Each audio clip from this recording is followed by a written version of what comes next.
करण्याचा प्रयत्न केला होता, त्यांना आयुष्यातनं कायमचा उठवण्याचा प्रयत्न केला होता. आज नियती त्यांनाच राजकारणातून कायमचा उठवण्याचा प्रयत्न करते. आपण सगळे पाहत आहे, महाराष्ट्रातले तमाम शिवसेनेचे पदाधिकारी हे एकनाथ शिंदेसोबत जोडले जात आहेत, बाळासाहेबांच्या विचारासोबत जोडले जात आहेत. कोकण जवळजवळ सगळंच कोकण आता शिवसेनेसोबत आमच्यासोबत आलेलं आहे. आणि भविष्यामध्ये ही तर नांदी आहे, हे तो झाकी आहे. अभी बहुत कुछ बाकी आहे. भविष्यामध्ये आपण पाहाल महाराष्ट्रामध्ये अनेक प्रमुख नेते हे शिवसेनेमध्ये प्रवेश करतील आणि तुम्हाला आणखी एक 7-8 महिने काही आमदार जे आहेत सोबत त्यांच्या ते वाट पाहतील. शेवटी त्यांना देखील पर्याय नाही, त्यांचा देखील मतदारसंघाचा विकास व्हायला हवाय आणि म्हणून त्यांना देखील शिवसेनेमध्ये यायला लागेल. मी याच्या आधीच भविष्य सांगितलंय. शेवटी फक्त उद्धव ठाकरे हम दो और हमारे तीन एवढंच मात्र शिल्लक राहतील.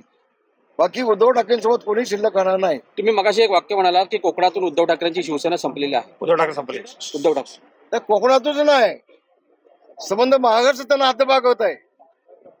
कोकणामध्ये फक्त त्यांचा एक आमदार आला निवडून, एकच आलाय, भास्कर जाधव आले. बाकी कोकण सगळं त्यांच्या हातातून गेलंय. कोकण हा शिवसेनेचाच आहे, भगव्या झेंड्याचाच आहे, बाळासाहेबांचाच आहे. आणि आता कोकणाने पूर्णपणे उद्धव ठाकरे हद्दपार केलेला आहे.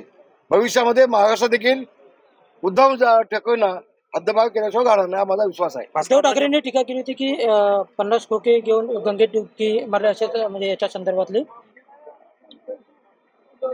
गंगेमध्ये अनेक लोक गेलेत, अनेक लोकांनी डुबक्या मारल्या. त्या सगळ्यांनी पाप केले होते का? ज्याला कावीळ असते त्याला दुनिया पिळून दिसते. आता उद्धव ठाकरेला एकनाथ शिंदे म्हणजे मोगलांच्या घोडे ज्यावेळेला पाणी प्यायला जायचे तेव्हा त्या मोगलांना त्या पाण्यामध्ये संताजी धनाजी दिसायचे. आता सकाळी उठल्यापासून उद्धव ठाकरे आणि संजय राऊत यांना फक्त एकनाथ शिंदे दिसत आहेत.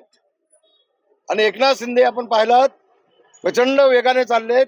विकास हा एकच ध्येय घेऊन चाललेत. विकास हेच माझं काम, ही भूमिका घेऊन एकनाथ शिंदे चालले.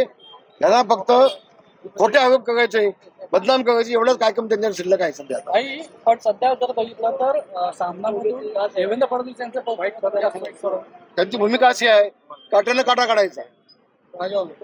हे उद्धव ठाकरेंना नवीन नाही, पण देवेंद्र फडणवीस देखील एक हुशार राजकारणी आहेत. त्यांना हे सगळं कळतं. धन्यवाद. जय महाराष्ट्र.